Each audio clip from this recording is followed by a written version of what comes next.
YouTube. We're here today with Stacy, Mrs. Growing in Faith Farm, and we're going to do a video today about something that's been on her mind. She said she'd like to, do a little video about this, maybe inspire some other women out there who might stumble across our videos. Hi, Stacy. Shabbat Shalom. Hello, hello. So, it must be 3 o'clock in the Midwest where you live. It is. The cuckoo clock just said so. All right, so today what we're going to talk about is dyeing your hair. So give us a little story about what you've decided on, because if anyone didn't know, obviously they don't, but Stacy used to dye her hair quite a bit, every once in a while to keep the gray out.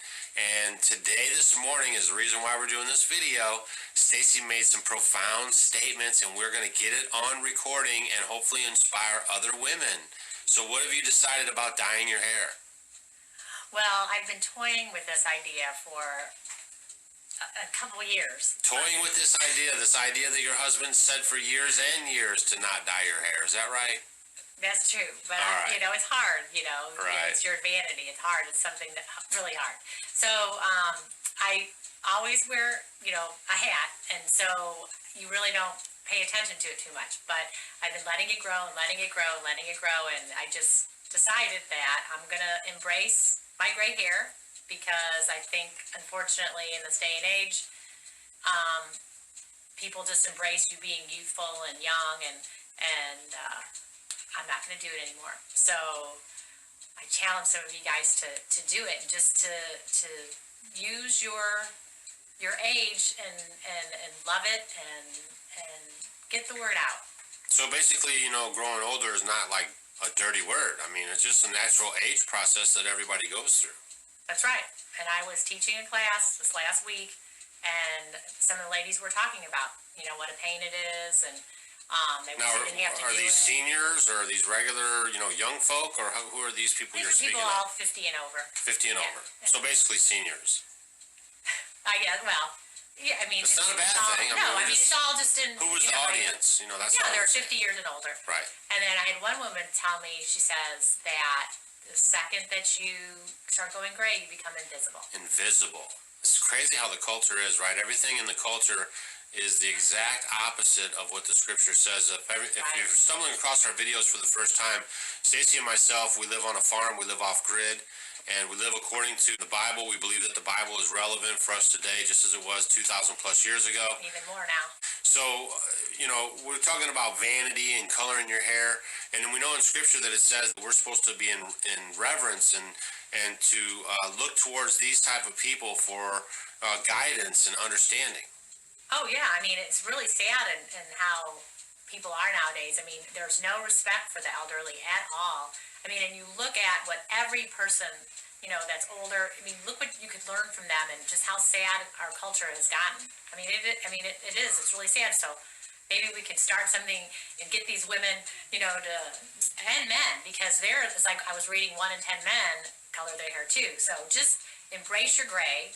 And besides that, it is so bad for you, because basically your skin is an organ, and 60% of what you absorb goes into your body. You absorb it. So if you're putting harsh chemicals on your hair, then it's going, basically you're ingesting that, it's going inside of you. And there's lots of studies from, 25 years ago and 10 years ago and just a couple years ago. If you use hair color, especially the darker ones, that it causes lots of cancers, especially like bladder cancers and like blood type cancers, like leukemias, breast tumors, brain tumors, lots of things like that. So it definitely causes issues, and it's not good to do.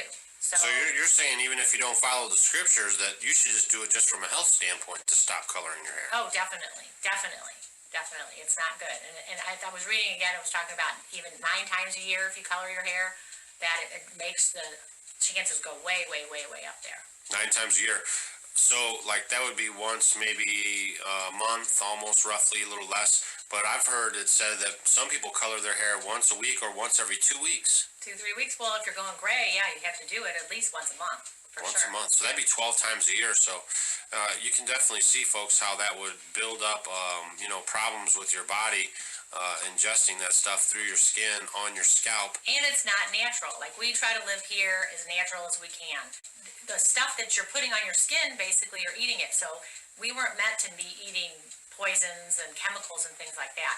So like, your basic colognes and perfumes, you wouldn't eat any of that stuff, but you could maybe, let's say, eat frankincense and myrrh or other things that essential are oils are essential oils, right? Right. If you were to ingest those, it wouldn't cause you any bodily or physical harm. Right. Wow, that's an interesting point that you make about the chemicals and smell goods. A lot of people in America love the smell goods. Polo, Ralph Lauren, Calvin Klein, and all this latest smell goods obsessions and all that. I might be showing my age a little bit. I don't know if those are all relevant smell goods these days, but I know those were when we were kids, younger, when we didn't understand this truth, that we were using those things. So that's cool. So you're going to let your hair grow out gray, and you're just going to be all natural. I am, and I just hope, and the more, it starts to grow out, because it's harder because it's already been colored. So if you're not gray yet, just let it go naturally and embrace the grayness and embrace it. If more people start doing it, then it'll be the thing to do, and it should be, because this is how we were made, and we're supposed to. This is the sign. It's sort of like your badge of honor. And your gray hair would be an outward sign that that you're an elder person that has wisdom to share. That's right. Right. Yes, and I'm getting wisdom. Right, that's good. And so living off grid, that probably also helps, with living off grid, because you don't have to worry about, the chemicals and flushing those chemicals into our gray water area and just the general maintenance of doing it. Well, I mean, you just look at the poisons that go into just in the cities or wherever you live. I mean, all that stuff. People take medicines, and I mean, it's just all bad. We don't need these poisons. Yeah, it's definitely just on our farm area is what I was getting at. Right, but I'm just saying overall, look at all the people. And then the thing is that everything is derived around money. The bottom line is the dollar. So there's all these hair companies. There's all these statistics and research, and these hair companies definitely are going to let these come out, because there's a lot of money. I mean, there's millions and billions of dollars spent on hair products. So basically, you're saying we might get this video censored by YouTube because you're trying to start a gray revolution, and that would be taking money out of the the corporate entities of hair coloring. I guess I might. You're fine. Yeah. No, but that does make great sense, that these people, everything is geared to push the person into things that make other people more money. I mean, we can look at it in every different aspect. You're not cool unless you have the Nikes. You're not relevant unless you wear the polos, and on and on and on. This consumerism is like a self-identifier of your status. I mean, it's really nothing new, but it's just about taking it to the level of vanity, to where you're using these things, and somehow they are to make you feel like a different person or younger or stuff like this. I mean, that's what you want to get away from. We want to just be ourselves and be natural, and just age properly.